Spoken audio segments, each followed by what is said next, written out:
warahmatullahi wabarakatuh. Bapak Ibu semua yang saya hormati, Ibu pengawas ya, Ibu Tati ya, bagi narasumber kita.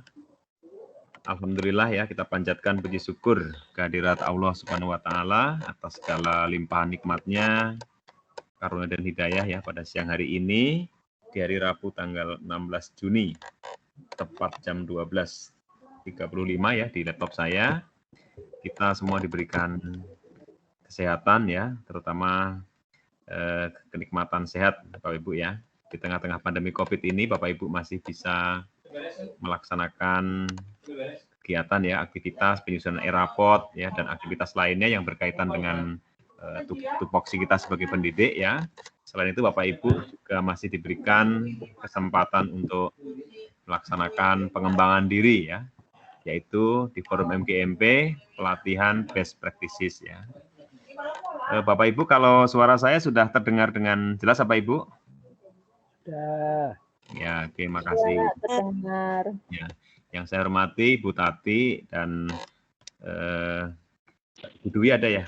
Belum masuk ya? Ya, dan Bapak Ibu semuanya, terima kasih atas kehadirannya di room ini. Di hari ini adalah hari yang ketiga ya pelatihan best practices kita, di mana di hari kedua kemarin ya kami sampaikan kepada Ibu Tati, Bu Dwi kemarin menjelaskan tentang sistematikanya ya secara detail ya, tapi lanjutan dari yang pertemuan satu ya. Kemudian ada ajang namanya sesi tanya jawab ya, diskusi.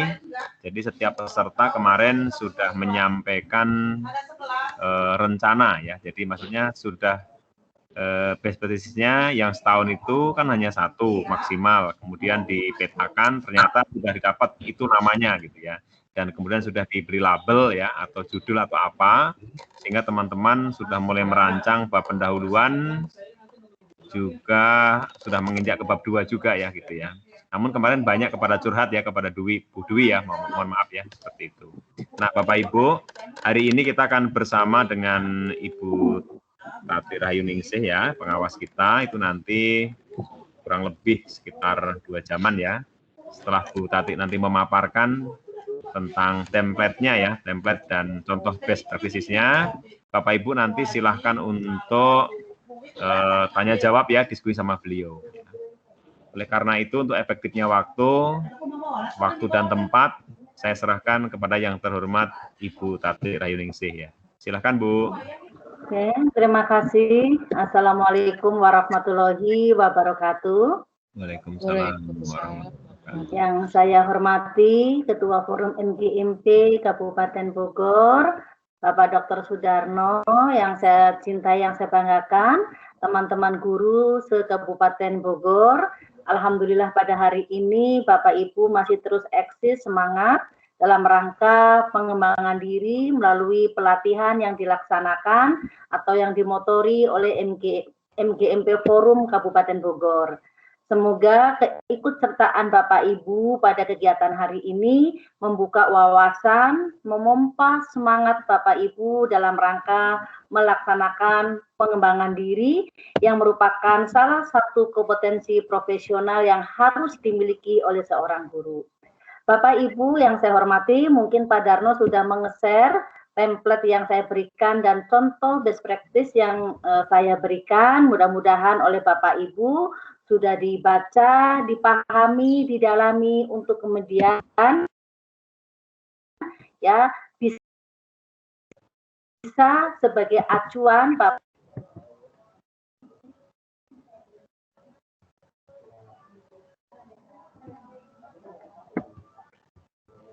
Suaranya putus, Kak.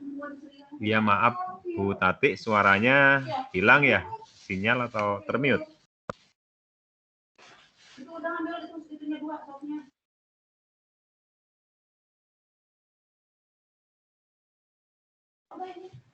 Sepertinya Bapak Ibu dalam oh ada ya.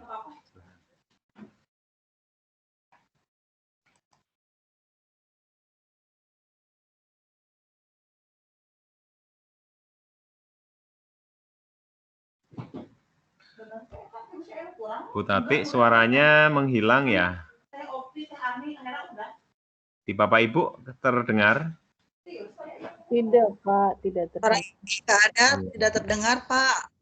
Ya, ini sepertinya sinyalnya ya di tempat Bu Tati. Jelas ada roh.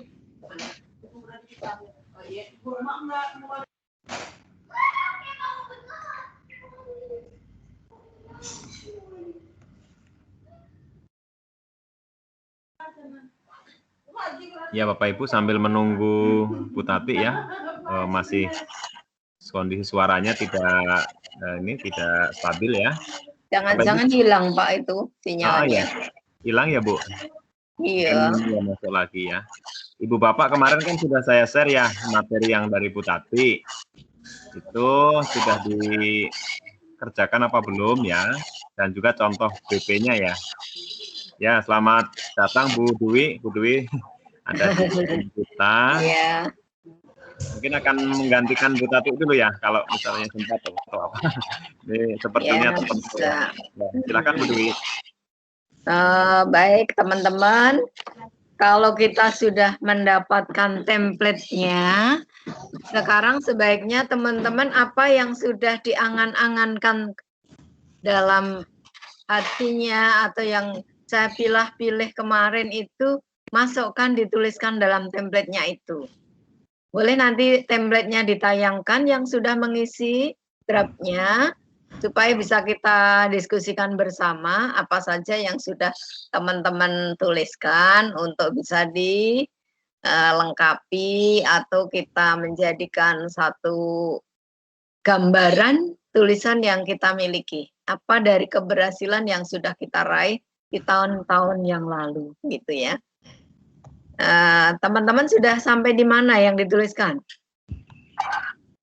Pendahuluan. Pendahuluan ya, Pak Lulus boleh misalnya Pak Lulus sudah menulis, bisa kita share kemudian dibaca bersama-sama untuk kita diskusikan Pak Lulus. Ya Ibu. Ya, jangan takut salah, semuanya belajar. Kan Ayo, belajar. Lulus. Iya, kalau nggak pernah salah itu nggak belajar nanti. Pak Darno dulu. Kalau bisa langsung share boleh Pak Lulus. Bisa Pak Darno. Bisa, boleh. Itu ada tanda panah Pak Lulus. Ya. Kalau mau share screen ya, tanda panah, terus diklik lagi. Bentar, Pak Darno, yang mana ya? Tanda panah Pak Lulus. Iya, udah Pak Darno. Yang mana sebentar, saya tutupin dulu semuanya, yang lain dulu. Ini sambil menunggu Bu Tati kayak yang terpental ini. Iya, sepertinya begitu. Bu Endang sudah nulis apa ya? Bu Endang Sutiati. Mohon maaf ini sudah bisa masuk lagi belum Pak? Saya sudah ya. Oh, sudah masuk Bu Tati. Sudah bisa. Ya. Iya, tiba-tiba mati lampu. Oh, iya, pantesan. Oh iya. Mohon maaf nih. Kembali Bu Tati ya, silahkan Bu. Oke, siap Pak. Sebentar saya masuk Pak Darno. Pak Lulus sebentar, Bu Tati sudah bergabung ya, nanti kita ini lagi ya. Oh ya. Oke. Nah, sebentar saya. Lagi Pak Darno. Ya Pak Lulus, Bu Tati udah bergabung dengan kita, jadi ya. Nanti sebentar dulu Pak Lulus ya, nanti ya. Ada waktu kesempatan ya. Ditutup Pak Darno coba, saya nggak bisa nutup. Ya. Ditutup itu baginya, buka baginya di ini, di silang. Iya.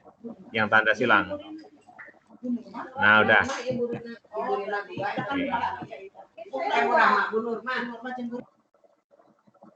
Oke, saya coba share screen.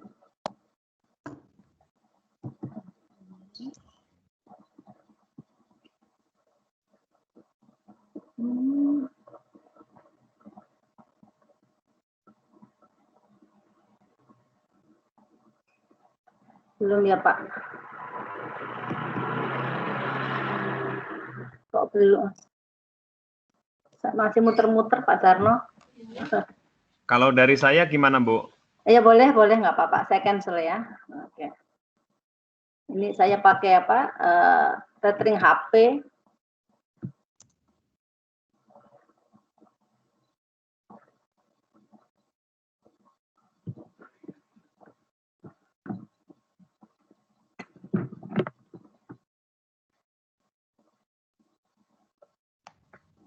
Mbak kipas, Mbak. Mbak kipas. Oke, bisa dibesarin nggak Pak Darno?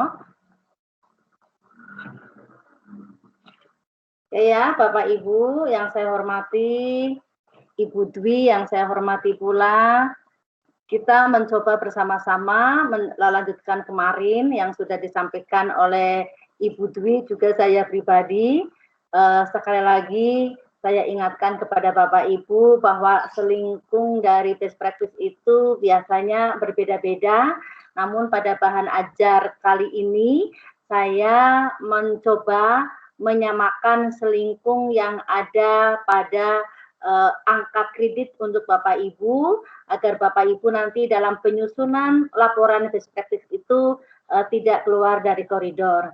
Perlu saya sampaikan bahwa selingkung yang kemarin saya sampaikan ke Bapak Ibu, saya mengambil selingkung dari Prodi PGSD UPI karena waktu itu kebetulan saya pernah diundang oleh Dr. Sandi untuk membedah kupas tuntas best practice.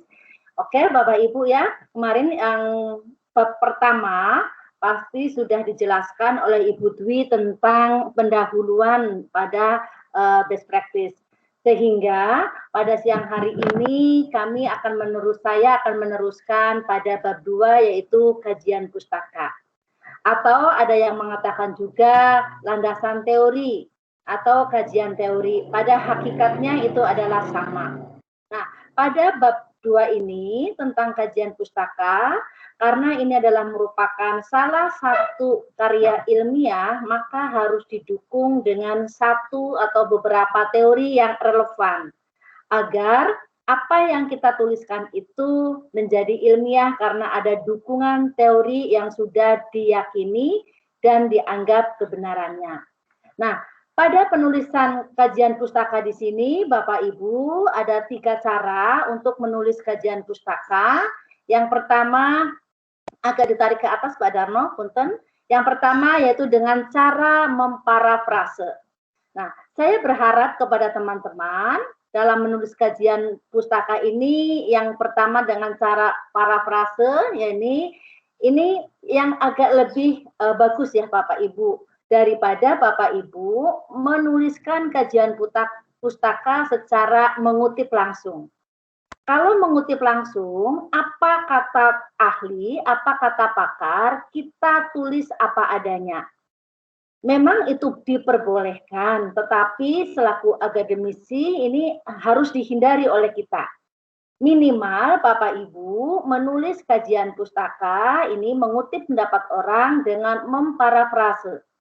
Jadi caranya Bapak Ibu cermati terlebih dahulu pendapat atau teori-teori dari orang yang mendukung, yang sesuai dengan permasalahan atau masalah yang Bapak Ibu tulis, kemudian Bapak Ibu menuliskan dengan bahasa Bapak Ibu sendiri, tetapi tidak keluar dari konten apa yang ditulis oleh para ahli.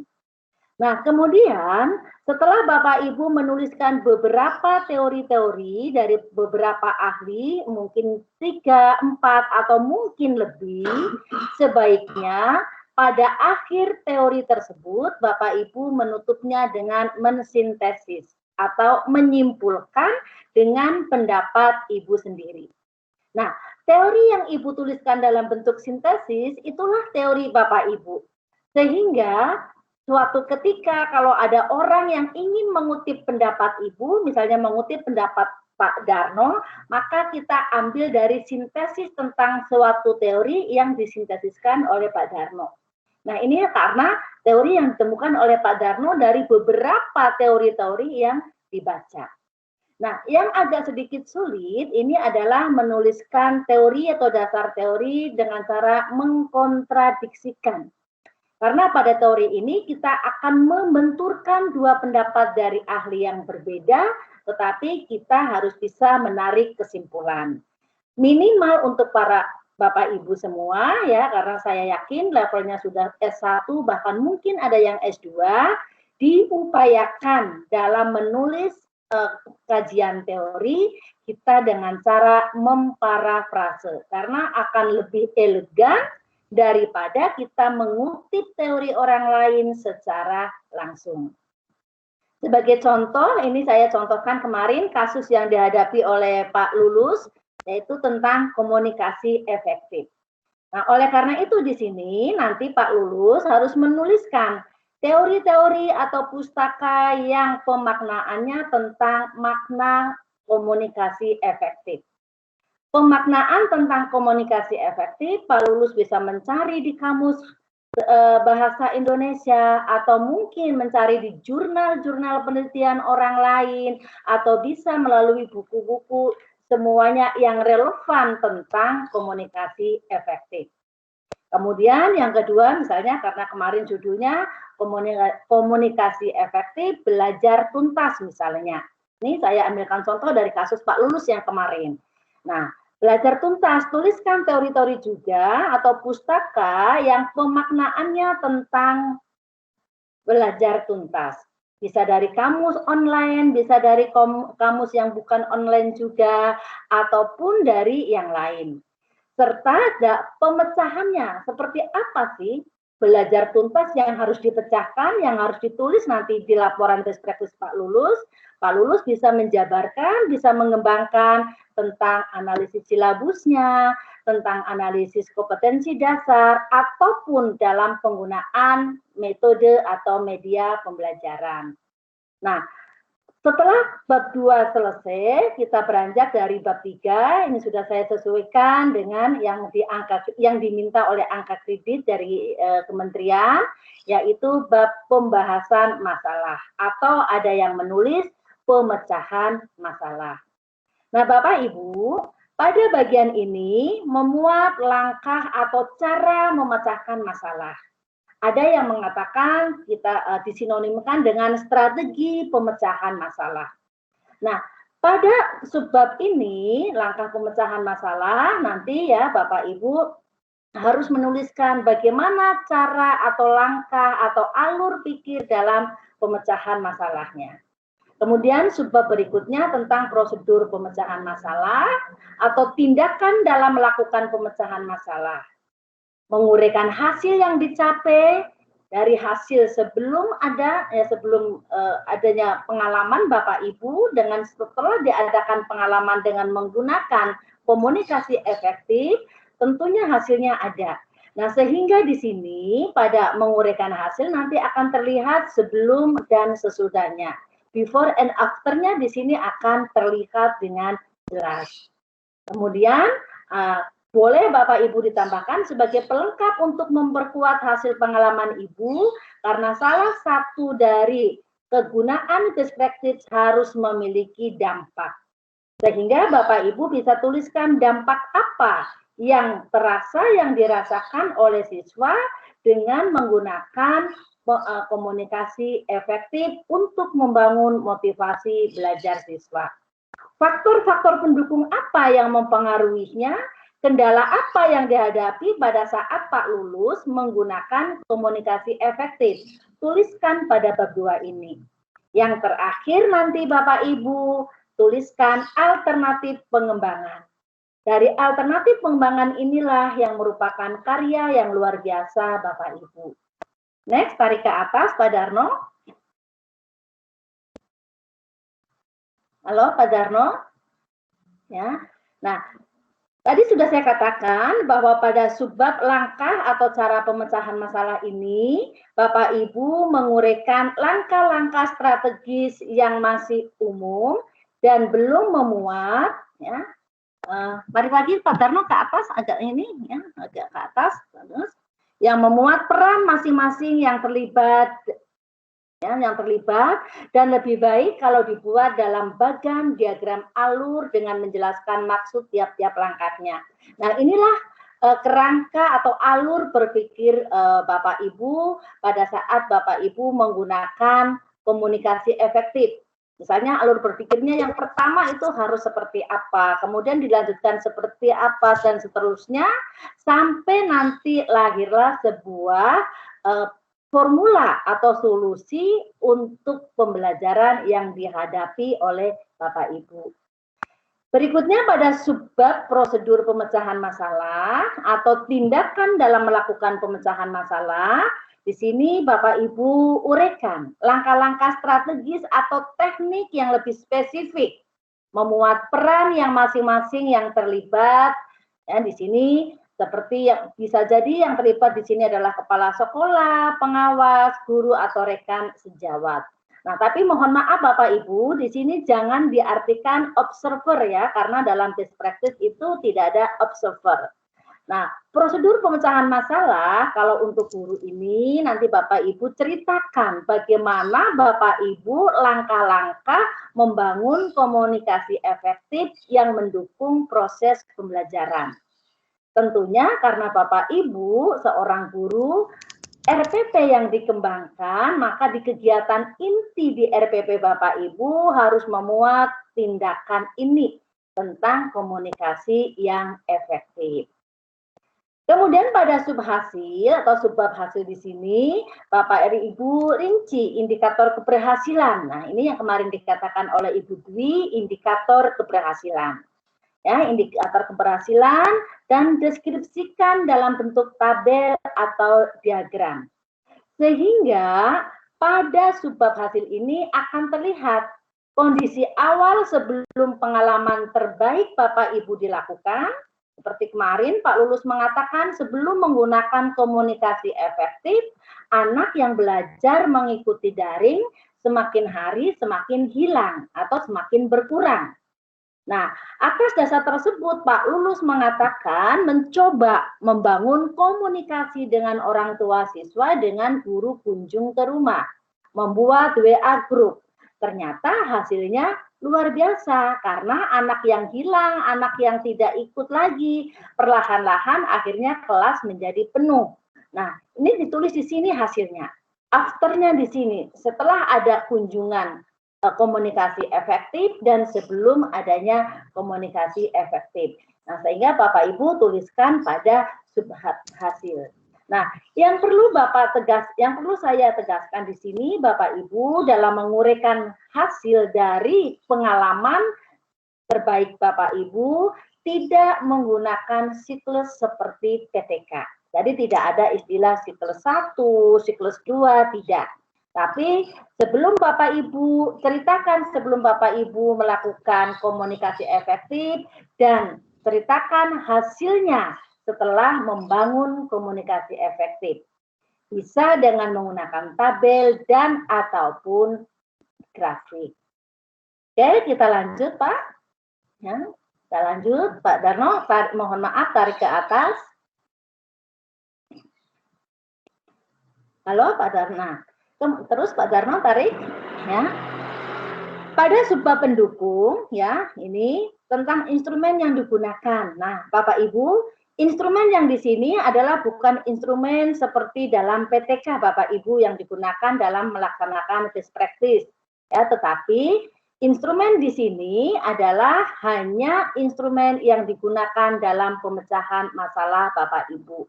Salah satunya yaitu tadi, salah satunya adalah apa sih komunikasi efektif itu? Bagaimana Bapak Ibu melihat instrumen bagaimana yang Bapak Ibu lihat untuk melihat bahwa komunikasi efektif itu bisa, misalnya Bapak Ibu bisa membuat dengan daftar checklist kehadiran siswa yang meningkat, atau bisa juga membuat daftar checklist yang isinya misalnya tugas-tugas siswa terkumpul dengan tepat waktu, dan seterusnya, dan seterusnya.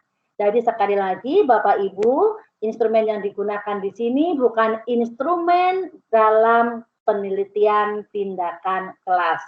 Tetapi di sini instrumen yang digunakan selama pelaksanaan best practice ya Bapak Ibu. Jadi sedikit dibedakan. Kalau menurut Bapak Ibu ini tidak akan dimunculkan, ini pun tidak masalah karena ini hanya sebagai pendukung, sebagai pelengkap. Nah, nanti Bapak Ibu bisa melihat contoh best practice yang sudah saya buat walaupun mungkin belum sempurna. Pada subbab pendukung berikutnya di sini Bapak Ibu adalah dampak. Ya, karena ciri khas dari best practice ini harus ada dampaknya. Dampak yang tadinya tidak baik menjadi lebih baik sehingga menjadi sebuah pengalaman yang wajib didiseminasikan kepada para guru, yang wajib diinformasikan kepada para guru sehingga bisa mengikuti apa yang pernah kita laksanakan. Oleh karena itu, Bapak Ibu, pada subbab dapak ini nanti Bapak Ibu bisa merinci keberhasilan setelah hasil yang dicapai melalui pengalaman terbaik Bapak Ibu, ya, serta pemaknaan dan pembahasannya. Nah, pada dampak ini nanti Bapak Ibu bisa kaitkan dengan teori. Misalnya, dampak terbaik dari komunikasi efektif adalah meningkatkan motivasi belajar siswa. Kemudian, berdampak juga pada hasil belajar siswa. Bapak Ibu bisa sambungkan, bisa hubungkan dengan teori dari komunikasi efektif. Contoh misalnya, komunikasi efektif ternyata berdampak pada motivasi belajar siswa. Hal ini sejalan dengan pendapat Purwodarminta bahwa komunikasi efektif adalah bla bla bla dan seterusnya. Nah, itu maksudnya dari hasil keberhasilan Bapak Ibu korelasikan dengan teori yang relevan yang sudah Bapak Ibu tulis pada bab 2. Yang ketiga, yang berikutnya yaitu faktor pendukung. Ya, faktor pendukung apa yang Bapak Ibu gunakan sewaktu Bapak melakukan komunikasi efektif sehingga oleh Bapak Ibu dirasa menjadi sebuah pengalaman yang sangat luar biasa. Oleh karena itu, faktor pendukung ini bisa dirinci menjadi faktor-faktor keterlaksanaan pengalaman baik Bapak Ibu. Bisa berupa orang, bisa berupa benda atau kondisi. Contohnya berupa benda, HP. HP ya, dengan adanya HP, Bapak Ibu membuat WA group dengan orang tua, maka HP sebagai komunikasi bisa dijadikan sebagai faktor pendukung. Bisa jadi misalnya Bapak Ibu faktor pendukungnya nanti menuliskan jurnal catatan kunjungan.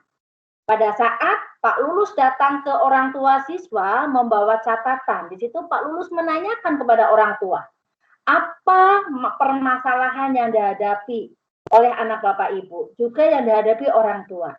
Hasil tanya jawab itu Pak Lulus tuliskan dalam jurnal kunjungan.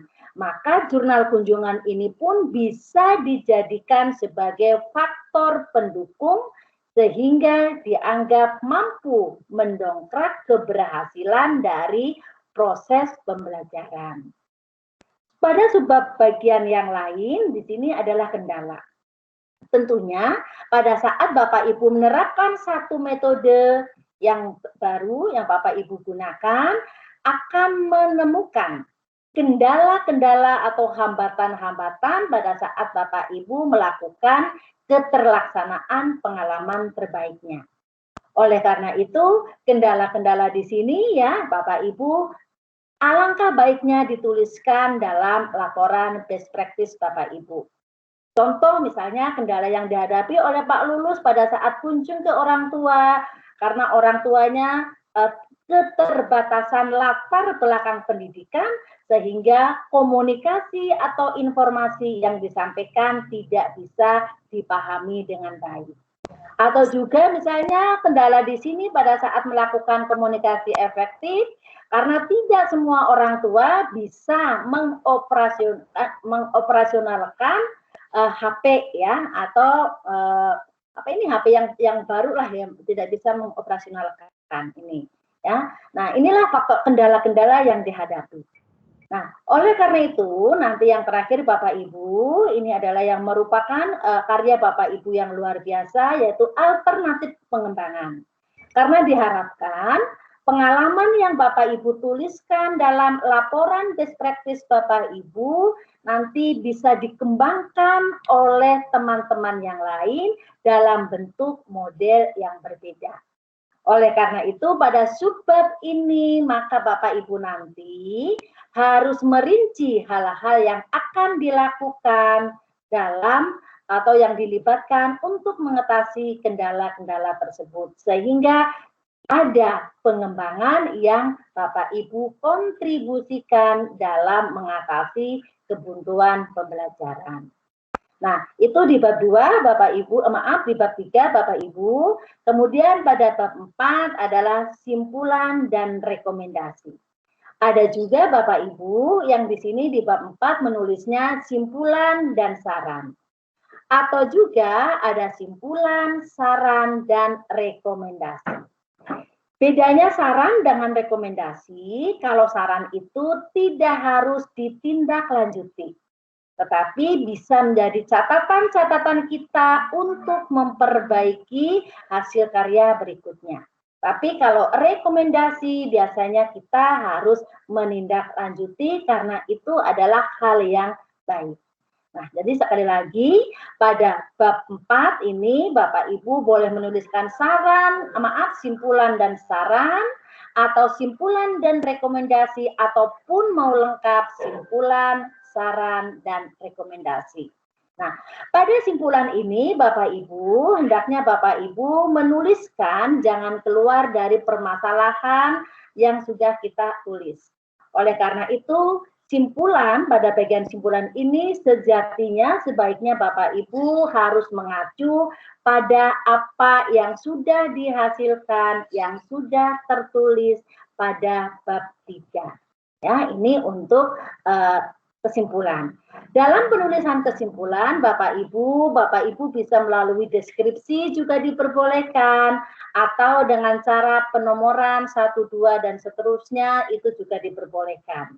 Intinya pada simpulan di sini harus menggambarkan bahwa masalah tersebut telah diatasi ya dan memiliki dampak yang cukup baik.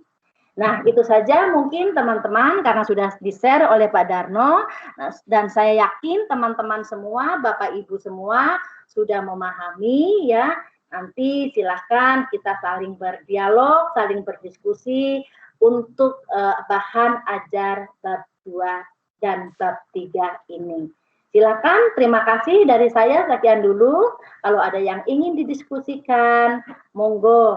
Nanti kalau saya tidak bisa menjawab, ada pakar saya yang lebih senior, nanti Ibu Dwi akan memberikan masukan bersama-sama. Itu saja dulu mungkin teman Bapak Ibu yang bisa saya sampaikan. Terima kasih. Ya Bu, terima kasih atas materinya Bapak Ibu ya. Ya Bu, sudah disampaikan ke teman-teman semua ya itu tentang materi dari Ibu ya. Mungkin berikutnya tadi Pak Lulus ingin ini ya, menyampaikan ya, supaya nanti bisa ini dari teman-teman juga nanti silahkan saja ya. Halo Pak Lulus, atau Bapak Ibu mau bertanya dulu? Silahkan yang mau bertanya.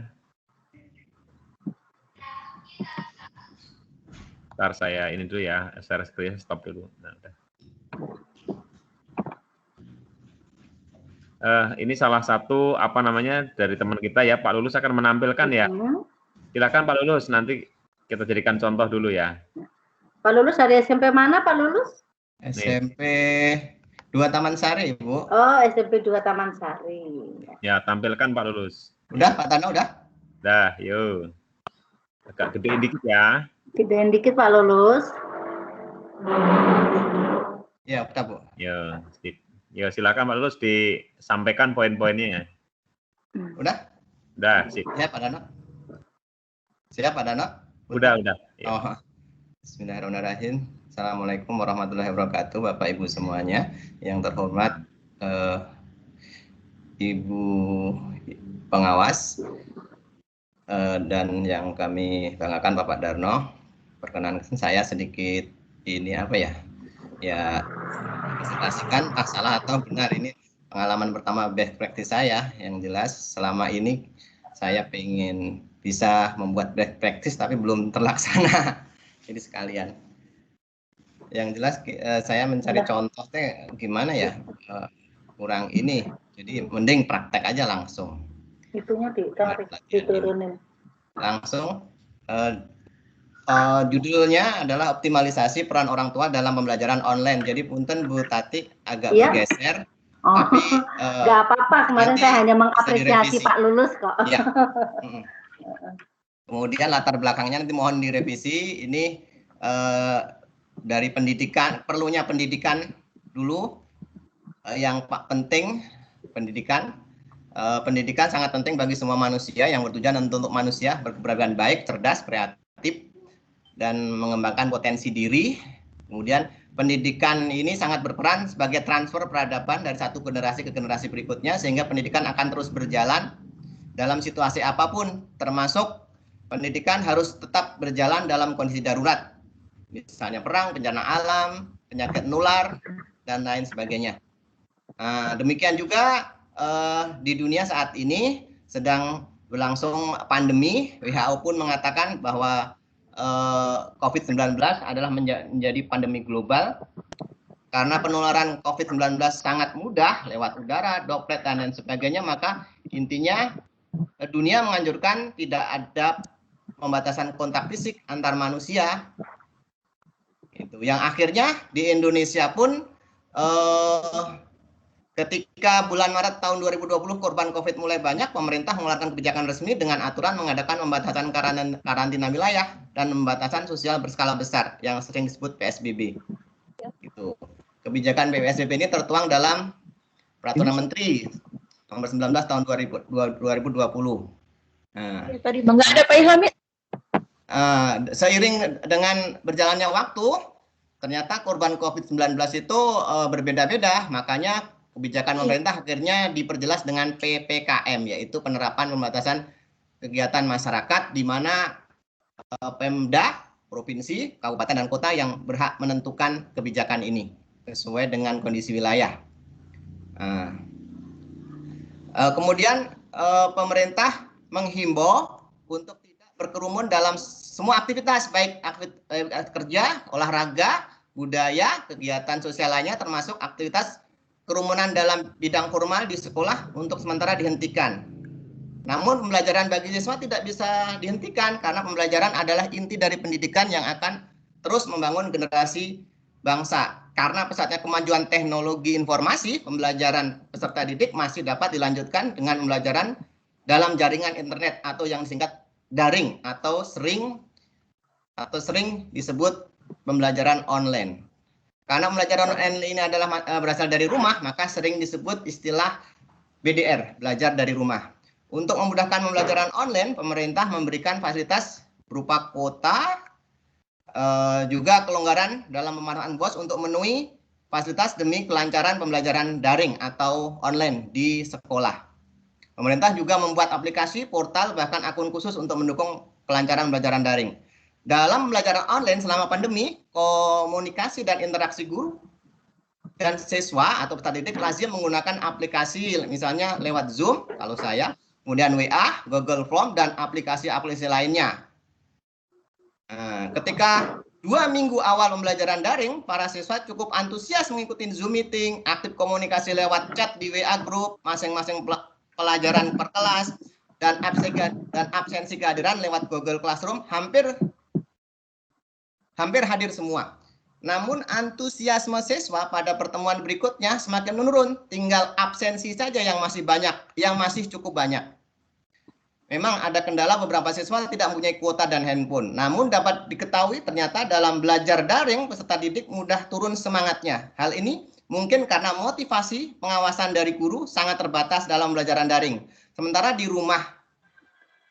rumah pun peserta didik dalam belajar kurang juga mendapat perhatian, motivasi, dan pengawasan dari orang tua. Dalam pembelajaran online tidak ada kontak langsung fisik antara guru dan siswa, sehingga tidak ada interaksi sosial yang intensif, tidak ada interaksi psikologis yang sensitif, dan tidak ada ikatan batin yang kuat antara guru dan peserta didik di dalamnya dapat menemukan sifat simpati dan tanggung jawab. Nilai-nilai pendidikan karakter kurang dapat diterapkan dalam pendidikan daring atau online.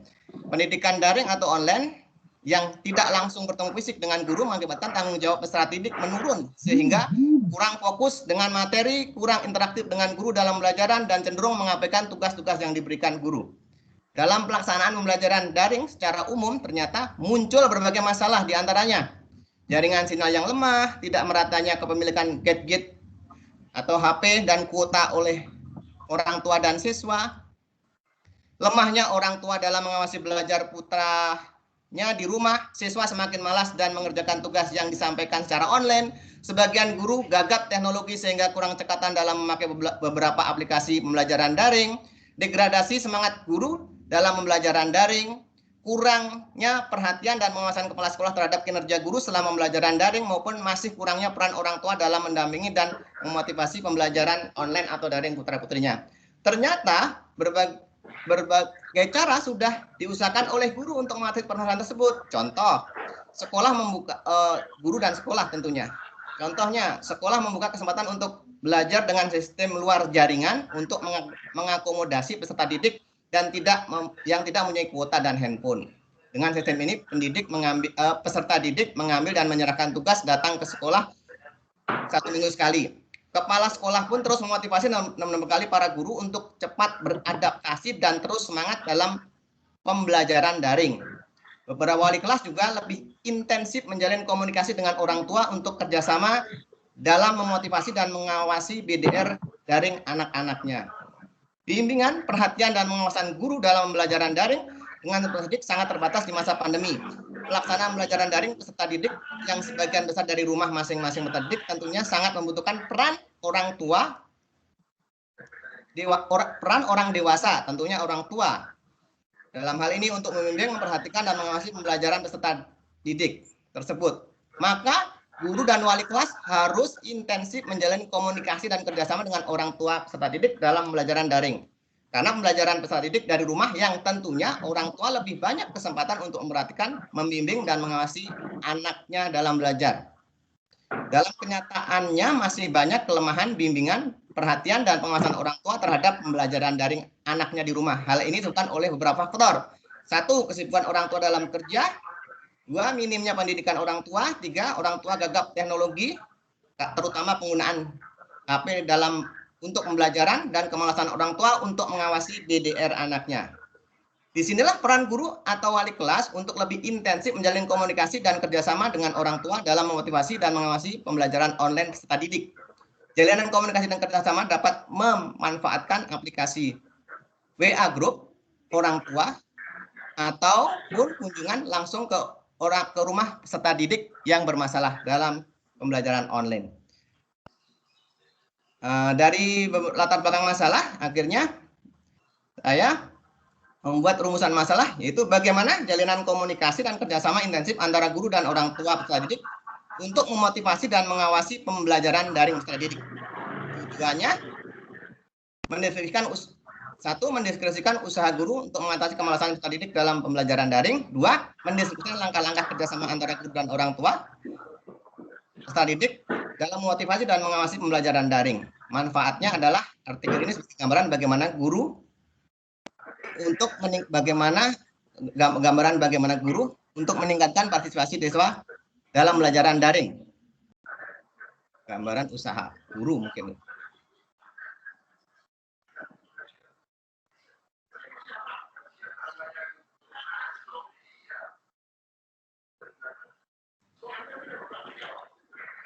Terus yang kedua yaitu artikel ini mudah-mudahan memberikan inspirasi bagi guru lain untuk membuat karya serupa untuk mendokumentasi proses pembelajaran yang paling berkesan dan berhasil memberi dampak yang baik dalam proses pembelajaran, terutama pembelajaran daring. Itu saja Ibu. Pak Darno, mungkin presentasi saya. Pak Lulus, punten ya. Nah ini menurut saya. Jadi judulnya memang sudah bagus, tapi kurang seperti itu Pak Lulus ya. Ini kan optimalisasi peran orang tua dalam pembelajaran daring.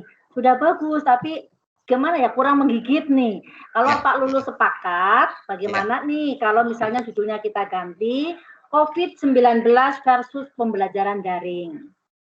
Ya, jadi COVID-19 versus pembelajaran daring. Karena kalau saya lihat dari latar belakang di sini, Pak Lulus juga berbicara tentang COVID. karena adanya COVID sehingga pembelajaran mau tidak mau harus menggunakan daring atau secara BDR. Judul yang Pak Lulus buat ini sudah bagus, tapi menurut saya kurang menggigit. Kalau berkenan, saya memberikan judul COVID-19 versus pembelajaran daring. Itu yang pertama.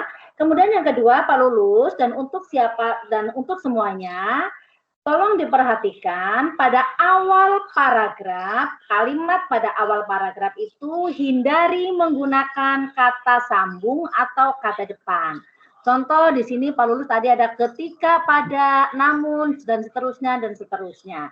Jadi tolong dihindari ya, dihindari dengan menggunakan kata depan atau kata sambung. Karena sesuai dengan tata penulisan bahasa yang baku, yang benar, yang baik dan benar, itu harus dihindari. Nah, ya itu koreksi yang kedua. Mohon maaf ya Pak Lulus ya. Ya, nggak apa-apa, Mohon makasih. maaf. Terkecuali ini masih bisa Pak yang demikian pula karena ada hubungan parafrase antara kalimat paragraf di atasnya dengan kalimat yang di bawahnya.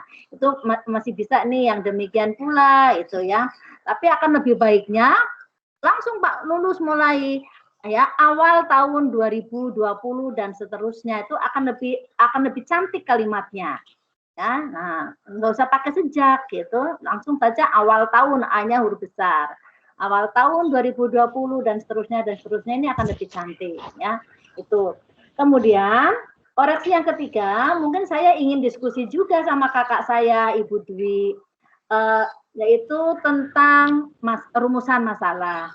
Ini apa saya yang kurang banyak literasinya, kurang banyak ikronya, karena sepanjang pemahaman dari buku-buku yang pernah saya baca, kalau untuk best practice itu tidak menggunakan rumusan masalah, tapi cukup permasalahan ya, permasalahan.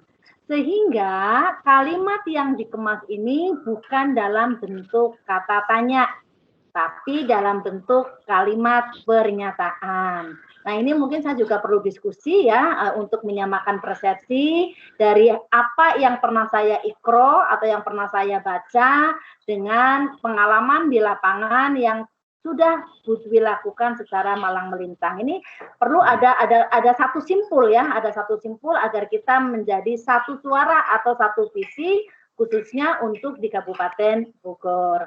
Nah, itu saja sih koreksi dari saya, ini masukan dari saya. Kurang lebihnya mohon maaf ya Pak Lulus. Tapi secara universal apa yang dituliskan oleh Pak Lulus ini sudah sangat bagus sekali. Memulai membuat pendahuluan, memulai membuat latar belakang adalah hal yang paling sulit karena itu adalah ruhnya dalam penyusunan karya ilmiah. Seperti itu. Ya, itu saja Pak. Ya, kasih Bu.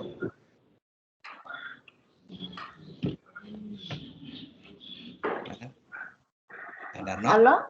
Iya, halo, ya. Masih ada Bu Dwi nggak? Ada, tapi tahu kemana itu? Bu, halo Bu Dwi. Kita perlu diskusi yang ini loh, yang bagian B. Ibu Tati. Iya. Berdasarkan template itu kemarin soalnya saya kemarin udah menulis tidak pakai rumusan masalah yang ini ya, yang jelas gitu ya. Sesuai dengan anjuran yang kemarin pembekalan hari pertama. Tapi setelah saya melihat template, loh kok ada rumusan masalah lagi. Jadi bingung lagi sih. Jadi ini Bu Tati, apa saya salah tulis? Saya jangan-jangan salah tulis. Perasaan saya nggak nulis rumusan masalah ya Pak, permasalahan. Enggak Bu, kalau di template, kalau kita ikuti yang buku 4 PKB yang 2019 yang finalis, memang ini kan buatan dari Kemdikbud, itu memang di dalam latar belakang itu dalam pendahuluan itu setelah latar belakang memang ada kalimat rumusan masalah Bu. Iya memang betul. Nah itu mungkin karena kan terbitannya sudah lama ya. Tujuan dan manfaat. Itu yang ini Bu, itu yang edisi 2019 yang sudah direvisi yang terbaru dari Bu Dwi juga gitu. Ya. Nah makanya kita perlu samakan persepsi Pak, karena dari beberapa hasil yang saya baca, buku-buku yang saya baca itu kalau di best practice itu tidak menggunakan kata rumusan masalah ini ya walaupun memang betul ya itu yang dari Kemendikbud juga seperti itu, saya paham lah ya, saya paham. Saya paham. Makanya saya juga kadang-kadang pada bagian B, saya pribadi pada bagian B ini ya ya suka gampang gitu, jujur aja suka gampang, karena dari beberapa ahli yang saya baca, dari buku-buku yang saya baca, kemudian saya komparasi dengan yang dikeluarkan dari Kemendikbud, itu ada tidak kesinkronan visi seperti itu. Ya kalau kita akan mengikuti apa yang ada di buku Kemendikbud, ya ini memang betul. Betul, ini memang betul, tapi ya kita juga perlu mengapresiasi ya dari pendapat-pendapat teori-teori ahli itu tentang pada penulisan di bagian B ini. Kalau misalnya permasalahan berarti gimana Bu redaksi kalimatnya itu yang punya Pak Lulus? Permasalahan misalnya. Jadi ini berdasarkan latar belakang, apa ini sih tulisannya kecil banget Pak. Ini tulisannya kecil banget Pak ini. Nah ya, ini udah agak besar. Ini permasalahan ya tuh ya. Ini permasalahan ya. Ya, berdasarkan latar belakang masalah didapat beberapa hal yang akan menjadi fokus pembahasan dalam tulisan ini, yaitu ya, coba enter ke bawah terus ini yang tulisan ke bawahnya tidak terlihat. Tuh. Ini kan Pak Lulus satu. Tadinya dua, saya hilangin satu. Oke, ini kan Pak Lulus bagaimana jalinan komunikasi ya dan kerjasama intensif antara guru dan orang tua peserta pendidik. Nah, di sini kan bagaimana ini kan kalimat tanya ya, karena menunjukkan proses ini. Maka pembahasan itu dalam rumus, ini jangan rumusan Pak, ini kan di sini rumusan, dalam rumusan gitu ya ini. Iya. Fokus permasalahan dalam rumusan gitu. Maka fokus permasalahan itu di sini nih, ini bukan, ini pembahasan apa ini? Maka fokus ini pembahasan dalam tulisan ini. Oke, ya sebentar. Berdasarkan latar belakang masalah didapat beberapa hal yang akan ini gini aja bahasanya. Berdasarkan latar belakang masalah tersebut, maka permasalahan dalam best practice ini adalah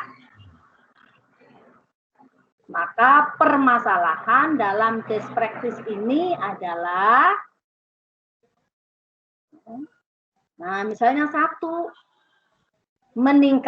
untuk meningkatkan jalinan komunikasi ya, kerjasama bla bla bla dan seterusnya. Dua, jadi menggunakan kata seperti itu.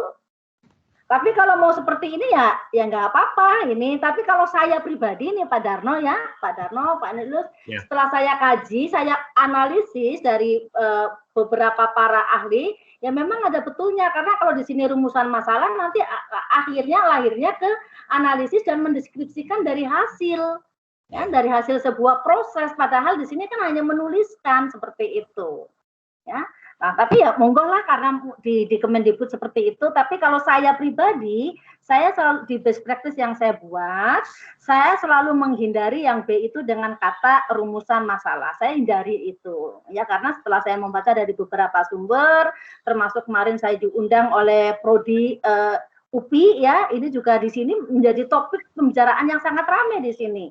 Ya, untuk di prodi PGSD di UPI itu waktu itu saya diundang ke sana untuk bedah tuntas best practice, akhirnya sama itu, akhirnya disepakati dengan permasalahan seperti itu. Ya. Berarti Bu di sini bukan kalimat tanya ya? Bukan, kalimat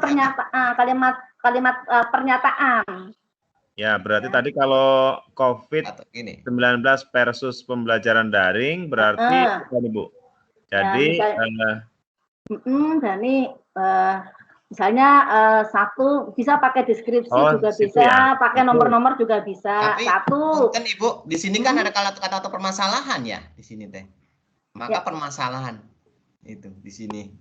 Mohon izin. Coba Bu, makanya kita diskusi di sini untuk mendiskusikan bersama.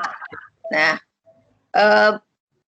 kita ikuti kaidah selingkung. Kalau mau dipakai untuk angka kredit, kita pakai acuan yang ada di laporan PKB. Memang di situ tertulisnya rumusan masalah. Namun isinya bukan rumusan masalah seperti dalam PTK yang memuat kalimat tanya.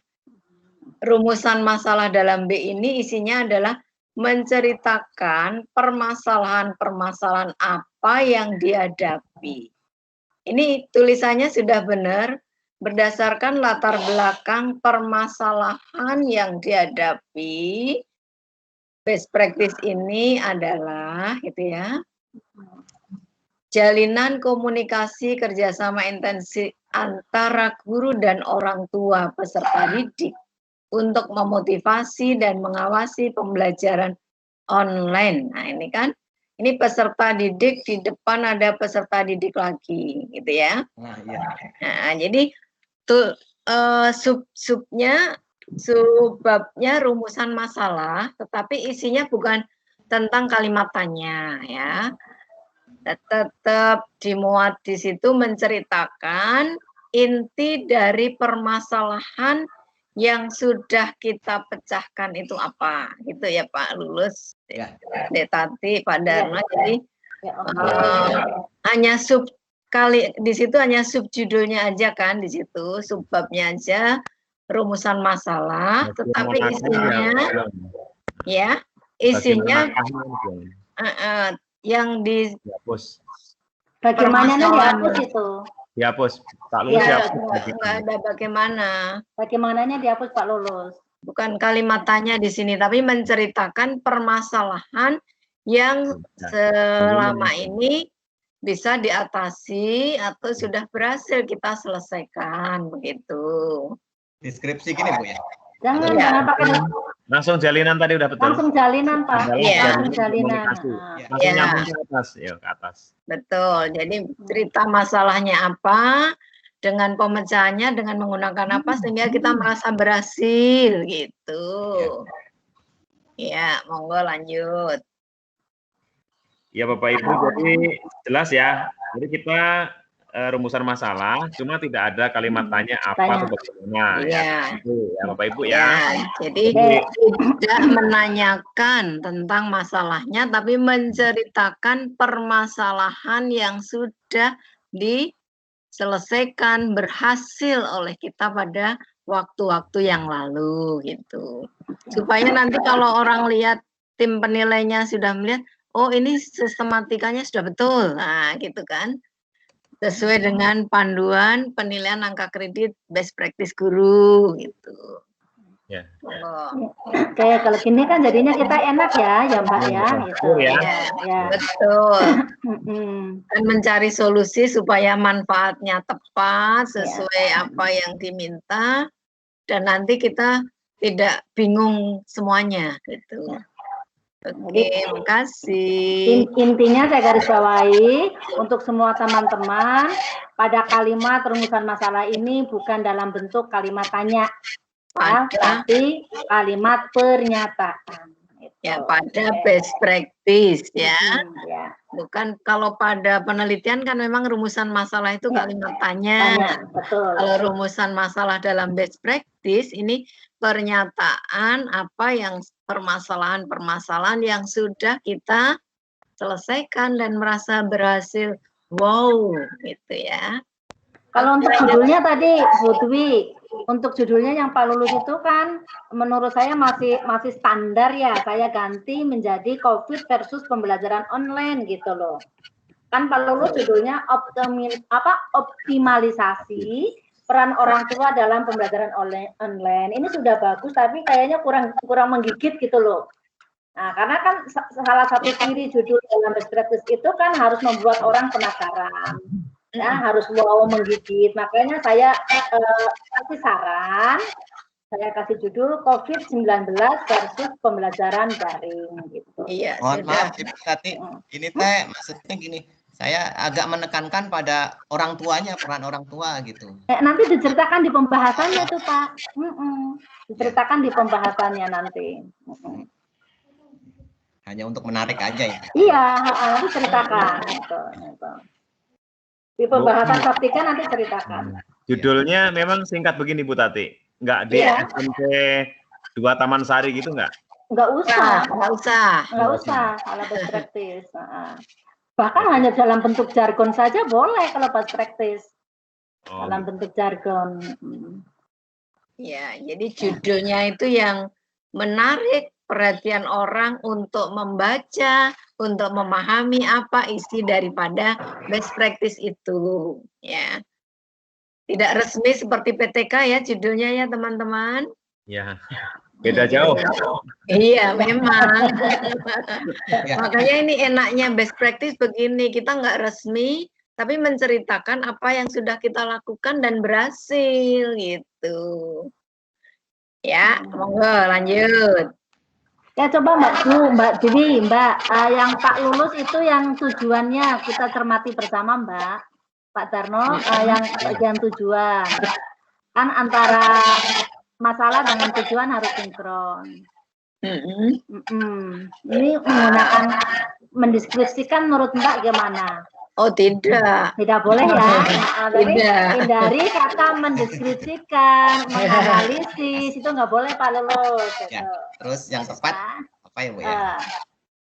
Nah, sekarang ceritakan dulu inti Pak lulus yang sudah dicapai apa nih? Yang sudah saya capai adalah jalinan kerjasama orang tua itu menjadi lebih intensif, yang akhirnya dari kerjasama itu saya tidak memotivasi siswa tidak hanya dari saya tapi dari orang tua, karena orang tua lah yang banyak bersama anak di rumah. Nah, setelah benar orang tua banyak memotivasi siswa sehingga partisipasi anak dalam belajar naik gitu tingkat partisipasinya gitu. Nah, kan bagus sekali Pak, itu berarti tujuannya untuk meningkatkan nah tadi motivasi belajar siswa ya.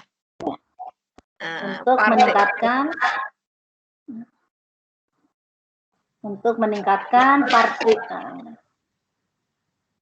partisipasi siswa dalam belajar atau partisipasi belajar peserta didik berkat dukungan orang tua.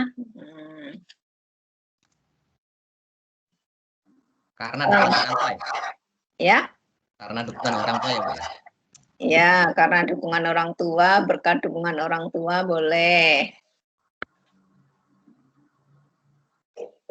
Udah ini ya. Kemudian yang B juga diganti Pak. Untuk meningkatkan kerjasama, deskripsinya hilang, sama langkah-langkahnya hilang. Untuk meningkatkan kerjasama atau mengefektifkan kerjasama juga boleh. Untuk mengefektifkan kerjasama antara guru dan orang tua peserta didik. Nah, gitu.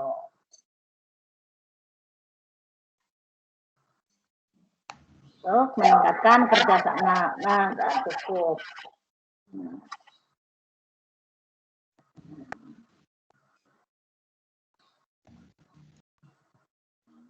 Boleh juga misalnya peserta didik. Kalau tadi ada kata motivasi, di situ bisa juga Pak ditambahkan dari C untuk meningkatkan motivasi belajar peserta didik. Ya udah cakep Pak lulus. Langsung jadi tuh Pak lulus. Iya, cakep itu Pak lulus. Nanti Ibu langsung. Kalau manfaatnya saya rasa sudah oke lah manfaatnya. Coba ditarik ke atas Pak lulus manfaatnya. Ya. Jangan pakai artikel, jangan artikel Pak. Laporan. Nah, ya, laporan best practice gitu. Laporan best practice ini sebagai gambaran, dan seterusnya artikelnya dihilangkan.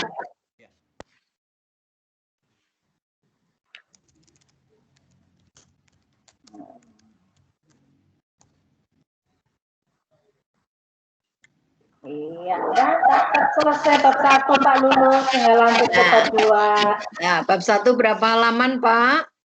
4 Ibu. Oh, banyak amat. 4. Kayaknya perlu dikurangi di latar belakang Pak lulus. Ya, nanti 2 halaman cukup. Jadi gini Pak lulus ya, di latar belakang Pak lulus cukup ceritakan paragraf pertama itu tentang tujuan. Tujuan Pak lulus itu apa sih menulis laporan best practice, tujuannya itu. Kemudian yang kedua, ceritakan sedikit saja tentang kondisi ideal yang seharusnya dilakukan oleh siswa, guru dan orang tua. Nanti di bab 3 ceritakan tentang kondisi realnya, ya, secara singkat saja. Kemudian paragraf keempat, solusi apa? Jadi paragraf 4 ini mencari jawaban antara kesenjangan kondisi real dengan kondisi ideal. Sehingga lahirlah solusi itu diceritakan di bab 4. Dengan komunikasi tadi Pak Lulus ya, jaring itu. Kemudian bab terakhir itu tentang penegasan. Penegasan mengapa Pak Lulus itu menyusun laporan best practice itu ditegaskan. Itu karena untuk memperbaiki proses pembelajaran peserta didik agar lebih efektif misalnya. Itu saja, jadi jangan terlalu banyak. Jadi mungkin nanti di latar belakang direvisi sedikit lagi Pak Lulus.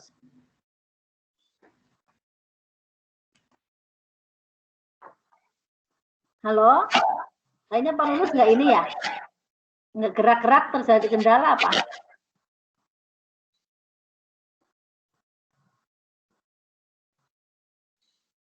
Halo Pak Darno, dengar suara saya Pak Darno?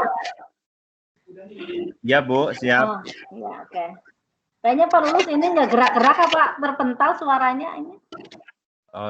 Oh iya, sepertinya terpental. Ya Bapak Ibu, barusan sudah ada contoh Bapak Ibu ya, gambaran yang mungkin lebih mendekati, lebih sempurna ya dari laporan dari Pak Lulus ya, Bapak Ibu. Silahkan yang lain ya kalau mau menampilkan lagi, mumpung ada narasumber kita ya, sekaligus kita perbaiki ya. Bisa atau langsung. yang mau curhat atau gimana silahkan aja ya. Yang kemarin belum kebagian ya, yang belum kebagian diskusi ya silahkan saja ya. Bapak Ibu, kita ngobrol santai tapi mendapatkan manfaat ya, walaupun jarak jauh mendapatkan ilmu Bapak Ibu ya. Silahkan Bapak Ibu. Pak Lulus sudah ini tadi apa terpental sepertinya. Kayaknya terpental beliau. Ya.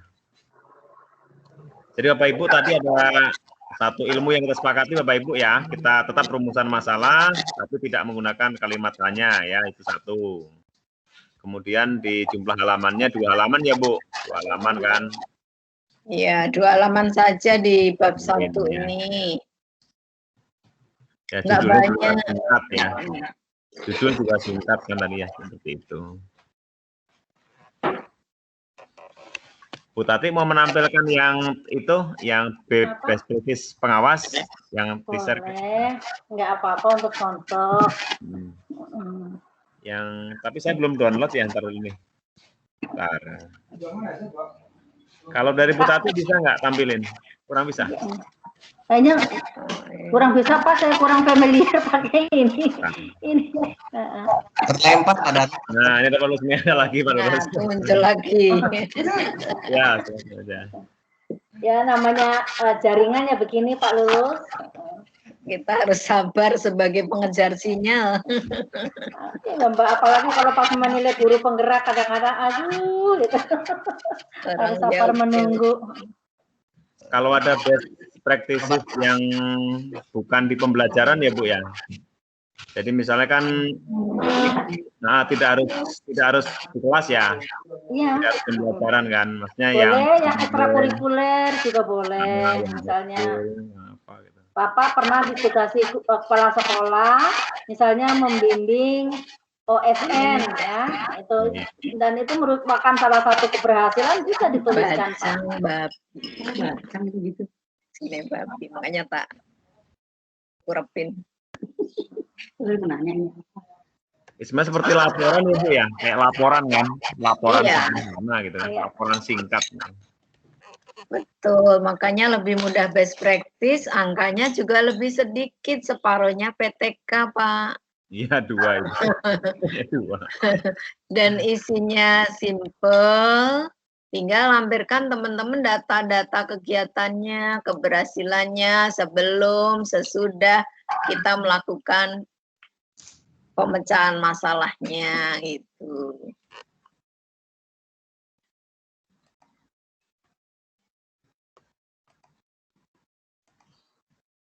Ya Bapak Ibu, silahkan saja ya. Kalau mau. Mungkin ada yang lain, Pak. Ada yang lain ingin menampilkan, dipersilakan lagi juga nggak apa-apa. Yang layarnya muncul Bu Endang Sugiyarti. Bu Endang, Bu Endang. Nah, yang layarnya muncul. silahkan Bu Endang. Assalamualaikum warahmatullahi wabarakatuh. Waalaikumsalam. Waalaikumsalam warahmatullahi wabarakatuh. Ibu Dewi, Bu Tati, yang saya hormati,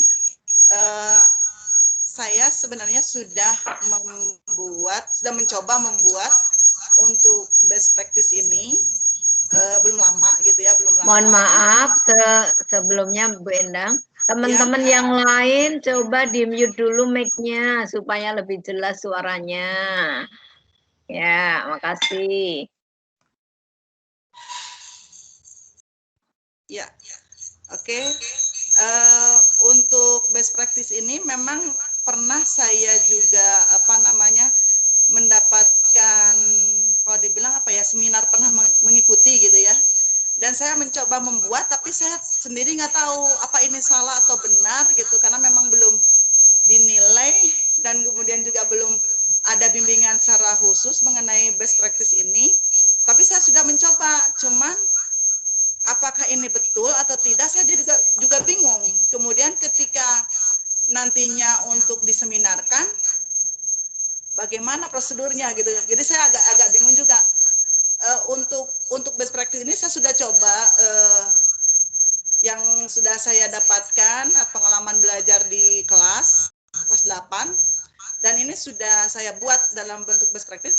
Tapi saya mohon masukannya dari Ibu, apakah ini sudah sesuai atau tidak. Ditampilkan aja. Ditampilkan. Ada tanda panah tuh. Yo.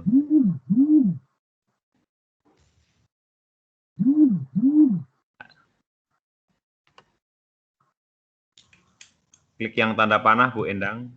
Ya, tanda panah ini. Tanda panah yang ke atas.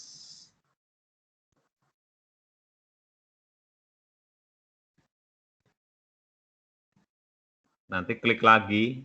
Nah, terus nanti ada lagi, klik lagi nanti. Kalau udah muncul, klik. Nah, sip. Dibesarkan, Bu. Ya. Kecil-kecil banget. Kecil-kecil ya. Bentar. Dari atas, dari judulnya di atas. Terus. Ya, mungkin pendahuluan dulu ya. Oke. Yuk. Ya, Ini sip. judulnya. Ya, yuk. Ini ya, sound dari Bu Endang ya. Kayaknya. Bu pakai 2 bukan, Bu Endang? Iya, karena yang di laptop nggak bisa video. Gini, yang salah satunya di mute dulu. Misalnya yang di HP di mute kan bisa. Dari soundnya dimatikan. Oke. Nah, salah satu aja, Ibu, jadi satu-satu aja. Oke. Nah, kan nggak akan itu. Yo, siap. Ini untuk judul saya Bu Endang digedein, Bu Endang. Digedein lagi. Ya, ditarik. Nah, itu. Iya, kebesaran. Nah, cukup. Nah, ini saya sudah buat, tapi saya nggak ngerti nih apakah ini judulnya PTK atau best practice gitu kan. Penerapan metode belajar to stay untuk peningkatan hasil belajar siswa pada materi peran pelaku ekonomi dalam suatu perekonomian. Kelas 8H di SMP Negeri 1 Megamendung. Panjang. Kita langsung koreksi saja mungkin ya, satu-satu gitu ya. Itu judul yang Bu Endang buat itu rasa PTK. Oh, PTK. Oke. Iya, rasa PTK. Oke, siap. Berarti nanti saya akan revisi, ininya mungkin akan dihilangkan juga mungkin gitu ya, Bu ya? Iya, itu. Ini kan, nah ini bisa misalnya ya, to stay, apa ini, belajar tuntas itu. Oh, gitu. Langsung aja. Nggak usah pakai metode belajar itu nih. Langsung saja namanya. Nah, ini penerapannya dihapus. Oh, penerapannya dihapus. Penerapannya dihapus itu. Nah, itu hapus. Oke. Kemudian untuk meningkatkan dihapus. Ini udah PTK banget nih, ada kata untuk meningkatkan. Nah, ini siswanya nih sampai ke Megamendungnya dihapus juga. siswa yang ini. Pada materi ini terus semuanya pada materi siswa sampai ke Megamendung dihapus. Nah, ini bisa juga ya ditambahkan. Ini hasilnya dihapus diganti di belakangnya diganti tuntas. Belajar tuntas itu. To stay, belajar tuntas. Belajar tuntas, iya. Belajar tuntas. Oke. Nah, seperti itu. Disambung begini, Bu? Ya, seperti itu. Ya, nanti direvisi, nanti semuanya akan direvisi kalau gitu. Kalau ini biasa ya, Bu ya? Ya, itu biasa, nggak masalah. Nggak masalah. Ya. Nah, ini juga nanti direvisi, diikutin ke atasnya ya. Direvisi. Sebetulnya udah sesuaikan dengan apa yang tadi Ibu sampaikan ya? Iya, betul. Ini mangga ya, Bu ya? Ini juga sama. Coba kata pengantar yang terakhir mana, Bu? Paragraf terakhir. Nah, ini. Saya tidak akan. Oh, ini kata pengantar apa bukan sih? Yang kata pengantar.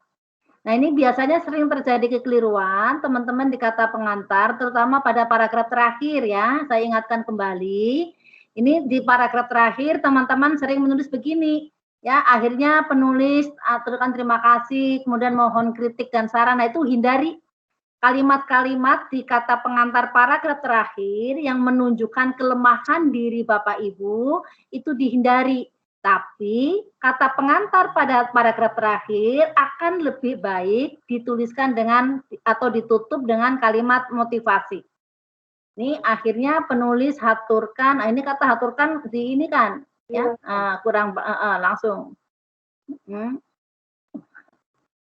Akhirnya penulis mengucapkan terima kasih kepada semua pihak. Oke, Bu Endang, sesuai dengan tata penulisan dalam bahasa Indonesia, satu paragraf itu tidak boleh kurang dari 2 kalimat. Ya, jadi jangan Bapak Ibu membuat paragraf yang hanya terdiri dari 1 kalimat. Nah, mohon maaf karena saya dari orang bahasa ya, jadi punten-punten. Jadi untuk semuanya, ya baik itu nanti ketemu di latar belakang atau mungkin nanti ketemu di kata pengantar atau di yang lainnya, untuk satu paragraf itu minimal terdiri dari 2 kalimat, jangan 1 kalimat ya.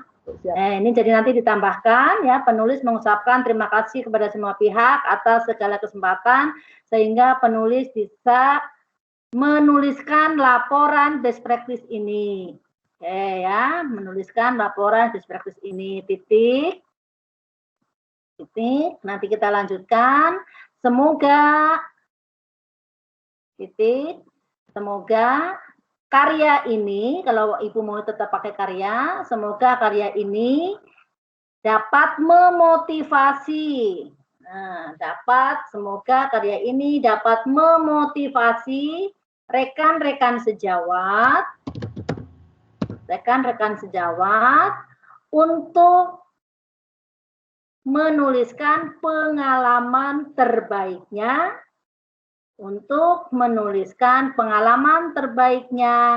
dalam rangka pengembangan diri secara profesional. Dah, titik udah sampai di situ saja. Nah, ini kan itu namanya kalimat motivasi ini. Semoga karya ini dapat, ini namanya kalimat motivasi. Iya. Lanjut. Nah, itu kata semoga yang di bawah dihapus, Bu Endang. Oh iya, maaf. Semoga ini ya, maaf. Iya, itu dihapus. Nah, ini yang saya maksud semoga perbaiki. Nah, itu nggak usah terlalu banyak basa-basi. Ya. Oke. Ya. Ini di pendahuluan kita ada latar belakang ya, Bu ya. Mungkin ini mah nggak usah di ini ya. Nah, Oke, siap. Itu paragraf kedua, kata namun. Nah, tadi. Nah, namun dalam, nah ini kan hindari yang menggunakan kata-kata seperti ini. Ya. Nah, langsung pada kata penggunaan metode pembelajaran dan seterusnya. Gitu.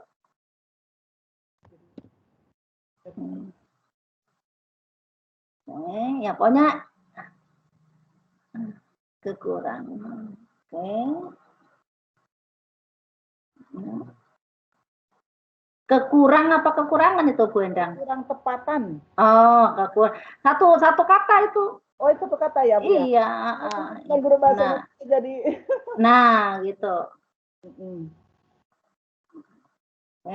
Oke, kata pertama ini jangan miring. Kata tulisan miring itu hanya untuk serapan asing. Iya. Berarti itu masuk kedua dan berikutnya ya, Bu ya? Iya. Oke, ya. Jadi misalnya kayak tadi ya, yang judulnya kan tuh pakai serapan asing itu menggunakan kata miring. Ya.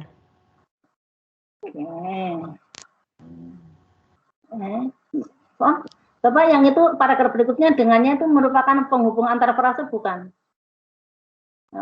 Saya baca dulu. Ya boleh ini, karena ada penghubung antar frase. Terus, ya udah boleh itu. Terus,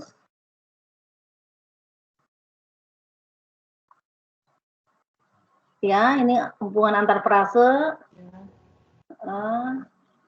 Oke. Terus Bu Endang? Iya. Stop di sini. Dari berbagai macam. Nah, ini lebih baik Bu Endang satukan dengan paragraf yang di atasnya. Iya. Nah, digabung, nah menjadi ke situ. Nah, ya. Nah. Oke.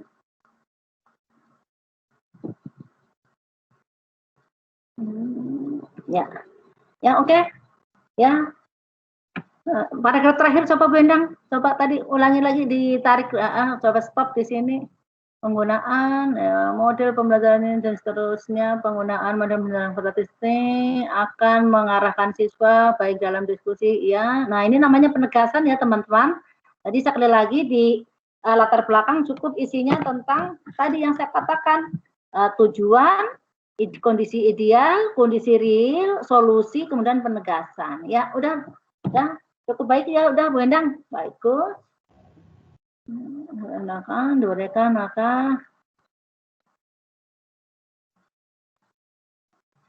nah, Bu Endang ini coba kata meningkatkannya dihilangkan.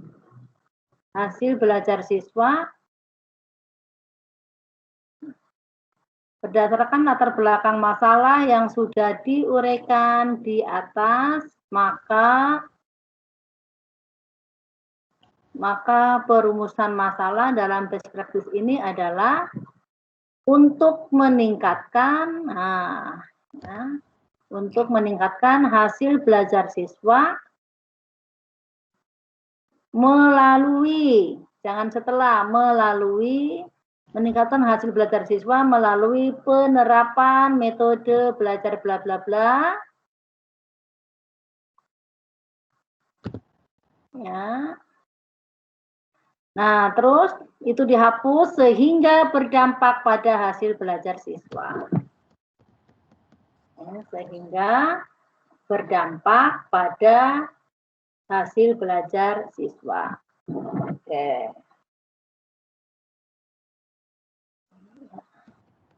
Dua kali diulang Bu Tati. Yang mana? Ada nggak? Oh ya, sorry ya. Oke, maaf nggak teliti saya. Untuk meningkatkan hasil belajar siswa, melalui penerapan metode pembelajaran ya, terus sehingga ya oke.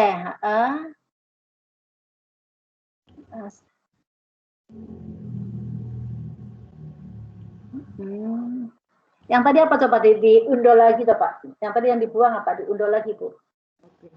Yang dibuang tadi kalimat apa tadi? Nah, kalau yang depannya sudah oke, yang belakang tadi. melalui penerapan resutrade dan penggunaan dapat meningkatkan. Berarti salah satu aja nih hasil belajarnya sudah ada untuk meningkatkan hasil belajar pada pelajaran apa itu tadi Ibu? Pelajaran IPS. Nah, itu aja. Ini. Ya. Nah, dannya ini sampai belajar siswa dihapus.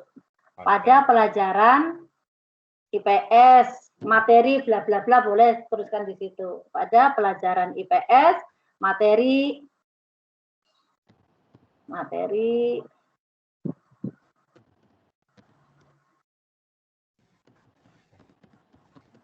pelaku ekonomi. Pelajaran tuh nulisnya masih kurang Bu Endang. Oh iya. Pelajaran, maaf. Megamendung 2 apa Bu Erna Widianingsi ya Bu? Saya Megamendung 1 Ibu. Oh, Megamendung 1. Ibu pernah ke kami Bu, waktu sama Pak pengawas Pak Didin. Oh gitu ya, lupa. Materi ke kami. Oh iya, lupa saya Bu Endang. Oke lanjut Bu Endang, maaf Bu Endang lupa Bu Endang, itu sudah jadi nenek-nenek jadi lupa. Oke lanjut Bu. Ya. Tujuan penelitian untuk mengetahui ya, untuk ini hasil belajar setelah tujuan belajarnya sudah bagus untuk mengetahui hasil belajar siswa setelah penerapan metode belajar to stress to try. Nah, ininya dapat meningkatkan hasil belajar siswa, dibuang saja karena sudah ada di atas. Iya. Iya. Iya.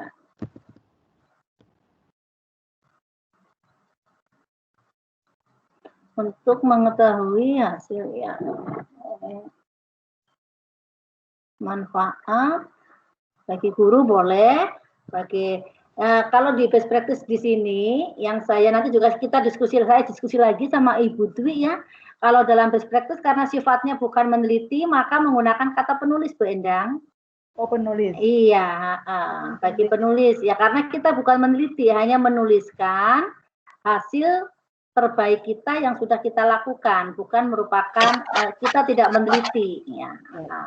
Iya, betul. Saya betul masih ya, ada ya? di sini kok. Iya, betul, Dek. Ya. Jadi kita tidak melakukan penelitian tapi hanya melaporkan, menuliskan apa yang sudah tercapai atau sudah berhasil dan hasilnya ini luar biasa. Hasilnya berdampak yang lestari, bisa ditiru, bisa didesiminasikan ke guru-guru lain, ke teman-teman guru di satu sekolah atau guru-guru se-Indonesia pun bisa gitu ya mengikutinya. Iya.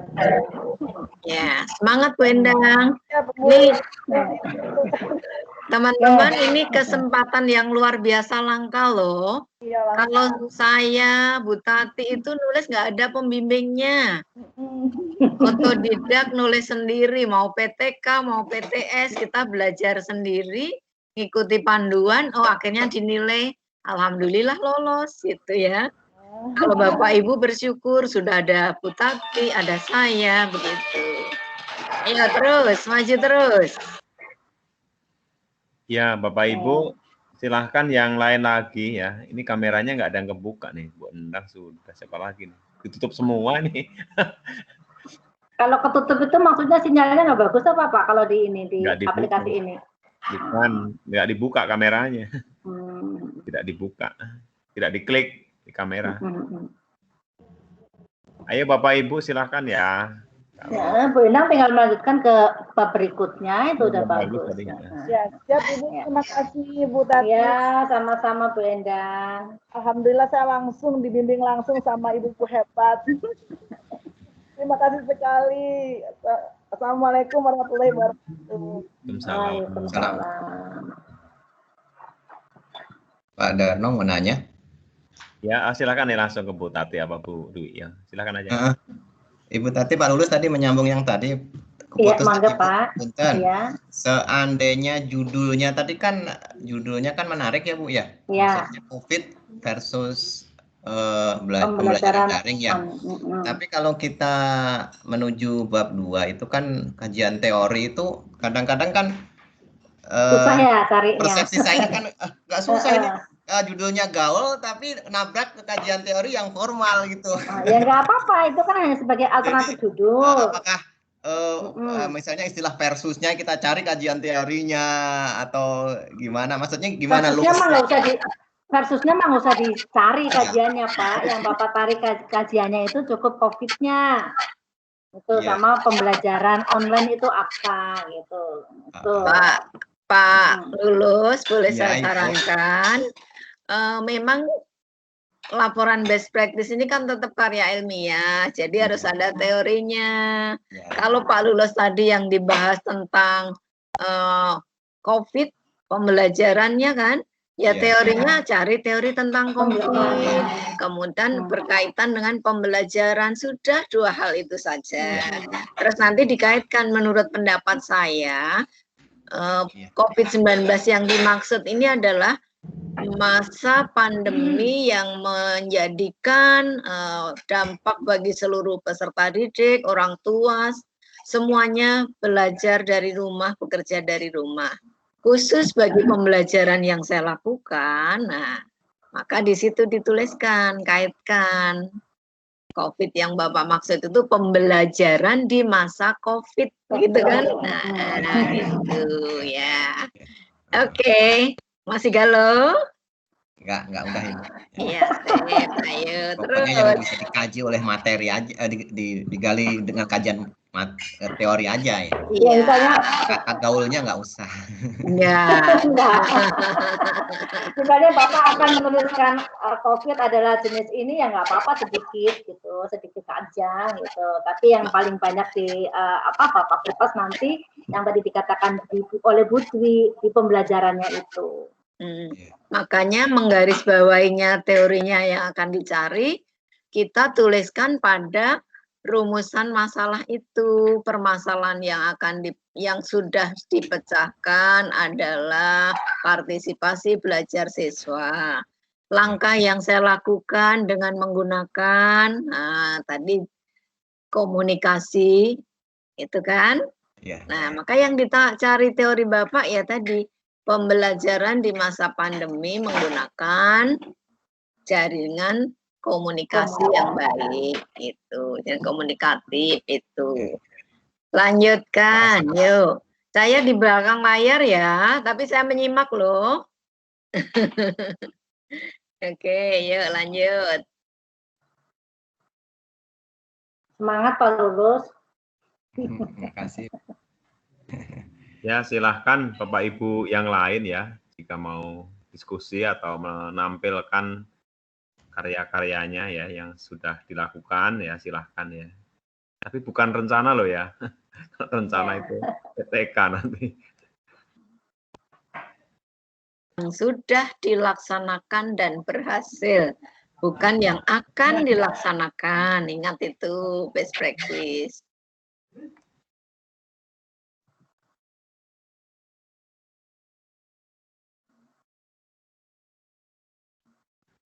Kalau lihat di di list yang hadir sekarang 47 ya, 47 orang.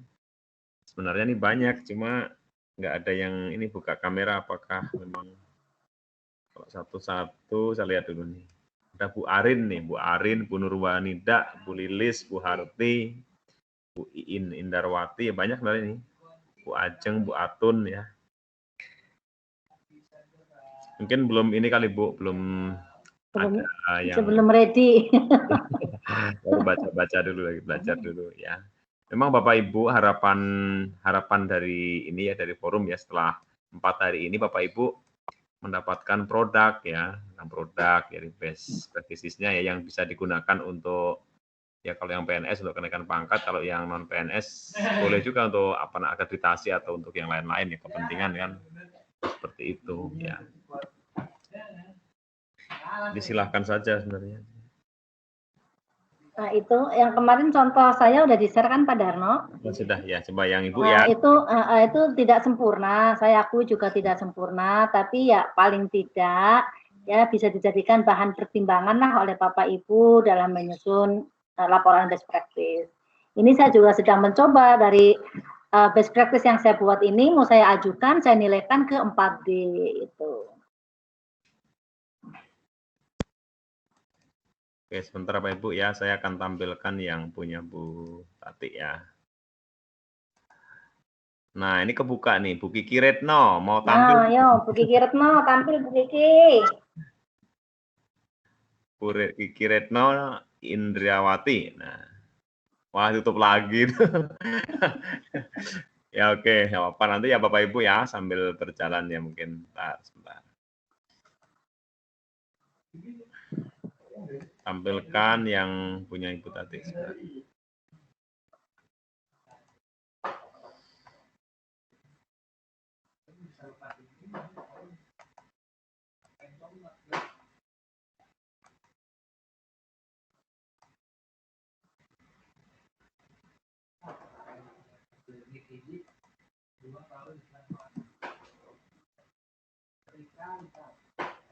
Ini sudah tampil Bapak Ibu?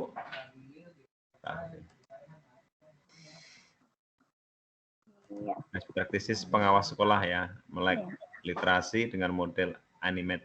Nah, ini animate kan saya ambil dari singkatan, analisis, ya, implementasi, evaluasi, dan tindak lanjut. Jadi nanti Bapak Ibu kalau membuat judul best practice boleh menggunakan akronim atau singkatan. Gitu.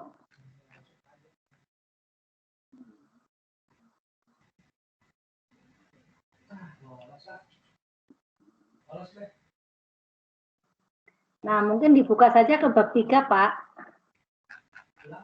Ya, atau bab 2 yang tadi ada sintesis gitu ya. Tadi sebisa mungkin Bapak Ibu pada saat kita mengutip sebuah teori, sebisa mungkin kita juga bisa memunculkan teori dari kita.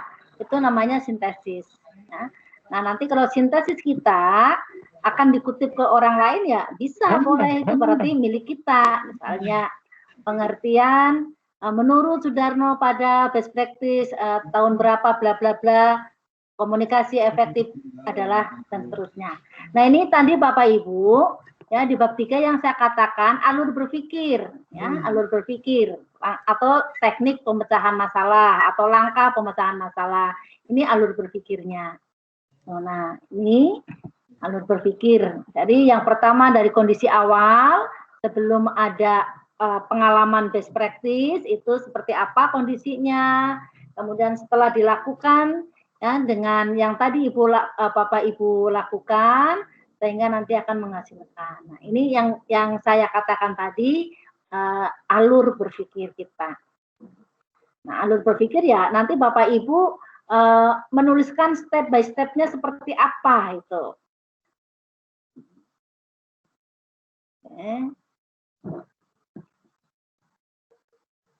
Lanjut mungkin. Atau mungkin kalau Bapak Ibu sudah membaca, melihat, bisa apa ini ya, diskusi lah dari apa yang sudah saya tuliskan di situ. Nah, ini metode strategi pemecahannya tadi yang subbab yang kedua pada bab 3 itu adalah langkah-langkah yang Bapak Ibu lakukan. Seperti tadi Pak Lulus itu tentang komunikasi, langkah-langkahnya apa yang dituliskan itu. Di bawah prosedur Pak, yang di prosedur. Itu kan strategi atau langkah. Nah, yang setelah ini.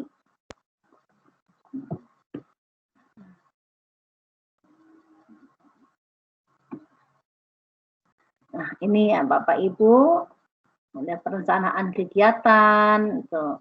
Ini Bapak Ibu deskripsikan apa yang sudah Bapak Ibu lakukan. Ini saya tulis pada waktu itu saya menjadi pembina literasi ya. Waktu itu menjadi utusan dari Kabupaten Bogor untuk membina literasi di wilayah timur. Ya, waktu itu dengan Pak Catur ini malahan ya yang memompa saya berliterasi. Akhirnya saya menemukan ini itu. Padahal Cilang Sitiga waktu itu belum jadi binaan saya. Itu sama dengan Ibu Bapak tadi, Bapak Ibu mengajar tapi diberikan tugas menjadi pembina ekstrakurikuler dan Bapak Ibu merasa berhasil itu bisa dituliskan dalam best practice Bapak Ibu. Nah, ini saya waktu itu mendapatkan tugas sebagai pembina literasi di wilayah Bogor Timur. Akhirnya salah satu sekolah yang berhasil, sebenarnya ada 2 yang berhasil yang cukup bagus, yaitu SMP Negeri 1 Tanjung Sari dan SMP Negeri 3 Cilengsi. Nah, akhirnya saya mengambil di SMP Negeri 3 Cilengsi ini. Nah, ini prosedur pemecahan masalahnya Bapak Ibu uraikan langkah demi langkahnya, step demi stepnya, itu pendahuluannya itu apa, dan seterusnya, kegiatan inti. Nah, kalau di guru bisa juga memasukkan dalam RPP-nya Bapak Ibu. Ini tidak sempurna, tidak bagus, karena juga ini baru mau akan saya nilaikan, tapi mudah-mudahan bisa menjadi contoh ya, menjadi contoh gambaran, oh menyusun best practice seperti ini, seperti itu. Nanti Bapak Ibu buka sendiri gitu. Oke. Terus lanjut mungkin yang didampak itu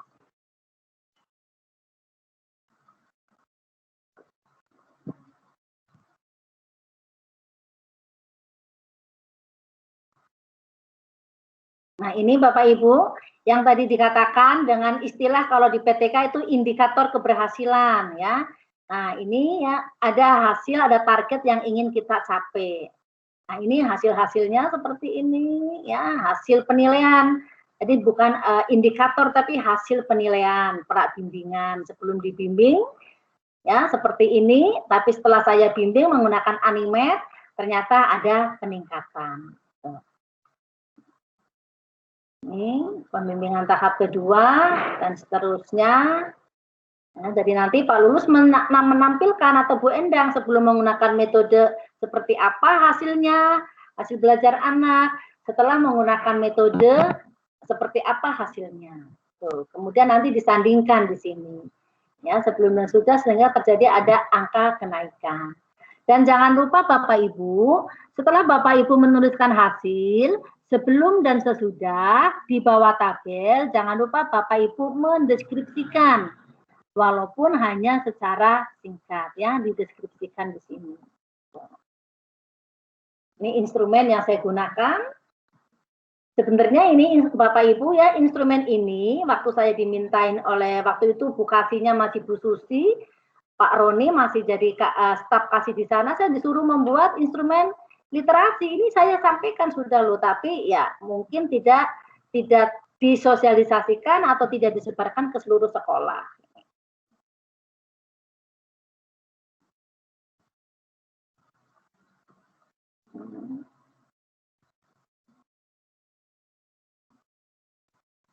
Nah, ini yang namanya instrumen Bapak Ibu, yang tadi kan di bahan ajar ada memunculkan sebuah instrumen.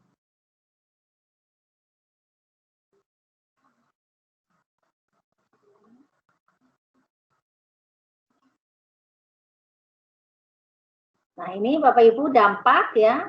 Tadi kan salah satu hasil laporan best practice Ibu, pengalaman Bapak Ibu sebisa mungkin harus berdampak. Nah, ini salah satu contoh bagaimana sih menuliskan dampak seperti ini ya. Dengan adanya Animate, ternyata budaya baca di SMP Negeri 3 Cilengsi dari waktu ke waktu meningkat. Kemudian hasil karya siswa banyak yang dipajang di mading-mading sekolah. Kemudian di sini SMP 3 Cilengsi akhirnya bisa menjadi duta Kabupaten Bogor untuk mengikuti Jambore Literasi. Nah, ini adalah dampak ya. Nah, nanti Bapak Ibu juga tuliskan dampaknya.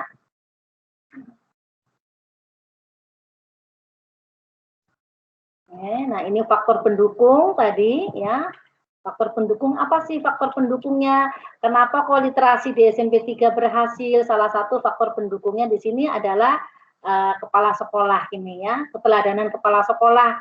Kepala sekolah selalu memberikan motivasi dan teladan pembiasaan membaca 15 menit. Nah, karena ada keteladanan yang baik, akhirnya guru-guru itu mengikuti.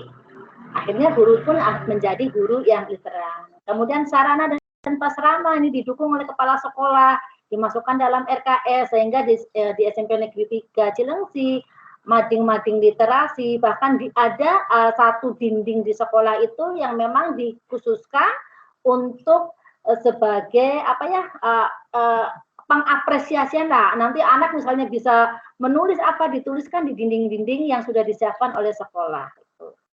Nah, ini sarana pendukung. Nah, misalnya seperti Pak Lulus tadi, sarana pendukung misalnya tadi buku jurnal kunjungan orang tua, kemudian WA group seperti itu merupakan salah satu contoh dari faktor pendukung. Nah, sehingga tadi saya katakan faktor pendukung bisa benda, bisa orang. Tapi kalau orang di sini bukan sebagai observer ya, sekali lagi. Nah, ini kendala yang saya hadapi pada waktu melakukan model animat di sini karena kondisi geografi sekolah itu di perumahan. Nah, latar belakang orang tua yang sangat kompleks ini kurang mendukung kegiatan anak mengarahkan gemar membaca di rumah. Ini salah satu faktor, salah satu kendala yang saya hadapi. Kemudian tempat tinggal guru ternyata jauh-jauh sehingga pada kegiatan acara redaton tidak bisa semuanya diikuti oleh guru karena gurunya ada yang rumahnya di Caringin Bapak Ibu. Ya, jadi guru ngajarnya di SMP Negeri 3 Cilengsi, rumahnya di Caringin. Itu salah satu kendala, itu salah satu kendala yang saya hadapi. Itu kemudian motivasi kurang, ini motivasi yang kurang dalam menulis ya, karena banyak anggapan guru-guru di sana menulis itu sulit. Tapi alhamdulillah sekarang guru-gurunya sudah mampu menghasilkan sebuah karya. Bahkan karya anak-anak itu sudah ada yang diterbitkan setelah saya melakukan pembimbingan dengan cara animat ini. Ya, sudah diterbitkan. Nah, ini alternatif pengembangan Bapak Ibu. Ya, ini alternatif pengembangan yang saya berikan. Nah, itu saja sih sebenarnya Bapak Ibu, nggak terlalu sulit sekali sebenarnya ya. Sulit karena belum yang sulit itu memulainya ya Pak Lulus ya. Iya Ibu. Ya, memulainya yang sulit, tapi nanti Pak Lulus ya kalau sudah terbiasa Bu Endang dan teman-teman yang lain, insya Allah nanti mengalir dengan sendirinya Bapak Ibu. Mengalir. Nah, saya mencoba ini akan maju ke 4D itu dengan 3 karya ilmiah Bapak Ibu, mudah-mudahan tidak ada hambatan. 3 karya ilmiah, 4 karya inovasi, dan 1 jurnal ilmiah. Sukses semuanya. Ayo ikuti aku. Ya, ikut. Saya juga terinspirasi oleh Bu Dwi loh teman-teman. Saya sekolah lagi terinspirasi juga oleh Pak Darno gitu. Pak Lulus lanjut ya. Iya Ibu. Kedua, dari Pak Lulus itu cukup menjelaskan COVID itu apa ya, kemudian pembelajaran itu apa, itu saja. Iya. Nah, ini tadi yang tadi saya katakan, untuk simpulan itu bisa dalam bentuk deskripsi seperti ini, bisa juga nanti dalam bentuk poin-poin 1, 2, 3, dan seterusnya. Intinya di simpulan itu menggambarkan jawaban dari permasalahan yang kita hadapi dan disinkronisasikan dengan pembahasan di bab 3. Nggak tahu nih Mbak, seperti saya bagus atau enggak, nggak tahu Mbak Bibi. Nggak tahu.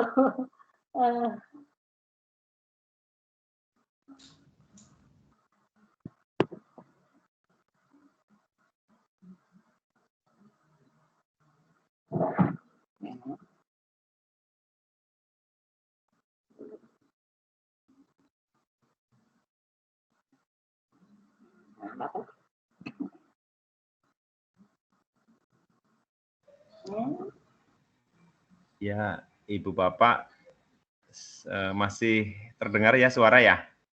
Yang Bu Tati kayaknya lepasin suara. Iya ya. Oh, sudah. Memang sinyalnya lap-lap ya di Tati ya. Iya, ini biasanya saya internetnya lancar begini juga. Gitu. Ya, semuanya harus dijalani. Dari Bu Arin ini ada yang mau disampaikan. Ayo Bu Arin, silahkan yuk. Buat Mas. Oke, izin bertanya. Assalamualaikum warahmatullahi wabarakatuh. Salam. Sama Bu Tati. begini, kan saya tuh dalam program kegiatan guru penggerak tuh setiap modul melakukan aksi nyata ya. Nah,